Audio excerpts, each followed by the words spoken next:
Police forces have been using water cannon to push back protesters. Turkey's Deputy Prime Minister has apologized for the excessive force against last week's initial demonstrations in the city. 2 people have died as a result of the violence. Andrew Simmons went to talk to the demonstrators in Istanbul to find out just what is driving the protest movement. A shopping mall, a grand city plan like so many worldwide. But this is Istanbul. Resistance to it began 8 months before this animation was made.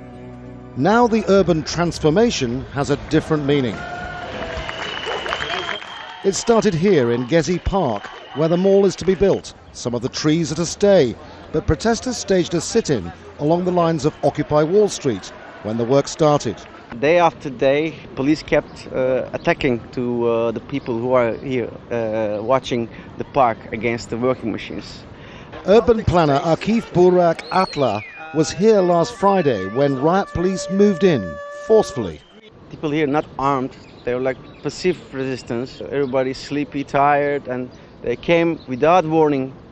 They came strong with the heavily tear gas attack. The government has since conceded the force used last Friday was excessive. It fueled a vast new layer of protests spreading over the next 48 hours to 67 Turkish towns and cities, including the capital Ankara. As this went on, peaceful protest in the park and Taksim Square, by late Saturday a no-go zone for police, was continuing, and the original Taksim Solidarity campaign had support from nearly 80 groups. It's a short walk from Gezi Park into Taksim Square. This has a place in the hearts and minds of just about everybody in Istanbul, a place of celebration and also symbolism, both historical and political. Right now, the symbol is this, a wrecked car with a broad spectrum of protest as big as you can imagine. Demonstrations now take in students, human rights activists, NGOs, opposition parties, revolutionaries, the black flags of anarchists and communists. Also individuals wanting to express themselves. Businessman Mert Kiran is one of them. He joined the protest late and he blames Prime Minister Erdogan for the escalation of the crisis. At work in his textile office, he says Erdogan's speech on Sunday, in which he said 50% of the country was supporting him and needed to be restrained, was wrong. Okay, you have 50%, but Turkey has another 50%. This is not just 50%. We don't want polarization. We want to live all together and peaceful.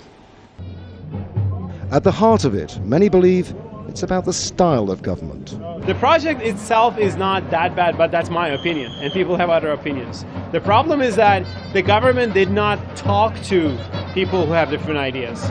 If they had went there, if they listened, if they revised it a little bit here and there, this would not be a crisis. So it's more about the style of doing things rather than things themselves.